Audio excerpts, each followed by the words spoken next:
Hello, everybody. This is Noah and John, and we are from UrbanDigs, and it is Friday. So you're going to get your weekly Manhattan market update. John, I'm looking at supply came in under the 7 handle, 69.93. Show me that chart. Yeah, no, you said it under the 7 handle, 6993. That's down a couple percent. Honestly, it's not a surprise. I mean, we've been seeing supply slowly wind down, and as we enter summer, I would expect it to keep sort of diminishing. Yeah, and it's a holiday. We're just coming out of Memorial Day holiday weekend. It's a little noisy here. You just want to get another week or so past in and get back to where we really are. Let's move on to demand. Manhattan demand pending sales came in at 5406. Johnny, show me that chart. Well, this one's right on target again. I mean, it's up another 1%. I mean, certainly the pace is slowing on pending sales, but the trend remains up. Yeah, and if I look at the market pulse, we're at 0.77. I believe that was at 0.78 just a little while ago. That is your leverage barometer, taking both supply and pending sales into account. And we want to look at that because that's our real-time leverage indicator. It's come a long way, John. I mean, this thing has come up from the teens, the high teens. So this is up 400% plus. I would expect that to come down. And if you are a buyer or a seller looking for this market to shift, that is what you want to look at to see it in real time. Outside of that, let's go to the weeklies, Johnny. I'm looking at supply. We came in at 382. Doesn't look that low. Show me that chart. It's not that low. And this is what's interesting, though, is we're going to see a bit of a discrepancy on the weekly side between new listings and contract signs. But 382, we're down 1.5% from last week. So even though we talked about entering the summer having a slowdown, that's not really much of a slowdown on the weekly numbers there. Right. It does look like it is on a deal volume. Let's look at the contract signed over the last 7 days. Again, this is a holiday week. I'm looking at that as noisy. 295, but I don't remember the last time we were in the 200. So show me that chart.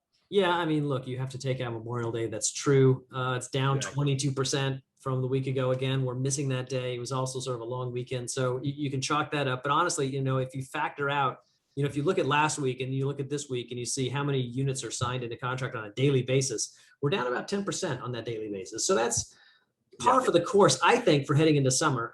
And in no way takes away the strength of the market, simply to say that we're transitioning into summer here.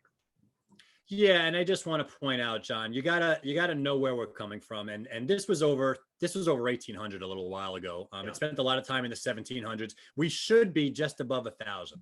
Right. That's where normal active season is. So we are well above. We are in record territory. 3 consecutive months of record territory. So it's fantastic while it's here. But it's not going to be here forever. And if you're a seller, if you haven't gotten some activity in the last 90 days, you got to do something now. Otherwise, you're going to miss it. And that's the main point, is that I don't think we're at any kind of economic inflection point here. No, I think we are at a seasonal inflection point. But if you're on the market, either way, it's the same thing to you. You've got to do something to move your product if you need to move it. This is a pure seasonal and record liquidity call as a rebound effect from the COVID crisis. This is now the other polar extreme, and that's the call. It's not a price action call. Prices are going to go up for the foreseeable future, but you're a seller. You need to sell. You can't wait 2 years for those. Right. You have to sell. So the market is what the market is at any given point in time. So anyway, let's move on. We got some interesting stuff here. John, why don't you explain to our users what we're looking at here? Well, this chart is just basically negotiability, measured by the discount from the original ask. And we're just looking at it by the days on market. So we put things in a bucket. How long did it take to get into contract, and what's the discount for that bucket? And no, I just want to direct your attention to the under 60 days bucket. That's the blue bar there, which is missing. Yeah, it's not there. It's not there because the listing discount for units that entered into contract in less than 60 days was 0. Right. That is something. Now that is May, so that is early. That's why we have this shaded down over here. So it's a bit incomplete data. But again, what we're looking at is if you signed a contract, I'm very comfortable looking at April. So here's April right here. There's a lot of data in this bucket. If you signed a contract in April and you closed, you're in that bucket. And when I hover over this, I mean, this is the best data we have that we can rely on as far as where we are today in terms of negotiability. And here's how I read this chart. Okay. If you're brand new to the market, and you're signing a contract within 60 days, there's no discount, Johnny. There's no discount. 0.5% is what your discount is. So if you're a buyer waiting for those new listings to come on the market, given the urgency of what's happening out there and the deal volume that's going out there, the deals that are being signed less than 2 months are just not negotiating that much. That's just what it is. Okay. If I look at the red bar, which is 61 to 120 days, so it's that middle, it's that median. That's what we could say is the market. It's about 4.5%. So for the general broader market, that's your negotiability from original ask.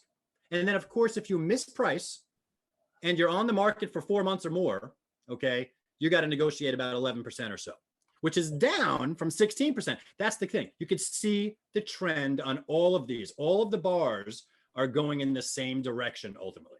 Mm-hmm. Yeah, and I think the takeaway I have is, from the seller side, you're exactly right, and it's really a question. Yes, if you've mispriced, you're still taking the hit, but you're going to need to sort of re-examine your price. If you've been on the market for more than 60 days and you don't have any action, this is a good guide to tell you where you should think about being. Conversely, on the buy side, if you're a buyer and you're out there and you see something that looks fantastic and it's been on the market for a week or two and you go to the open house and it's crowded, there's most likely not going to be any discount. So you need to act appropriately and put your best foot forward, because if that property is something that you want and you need to close on, you need to be aggressive here.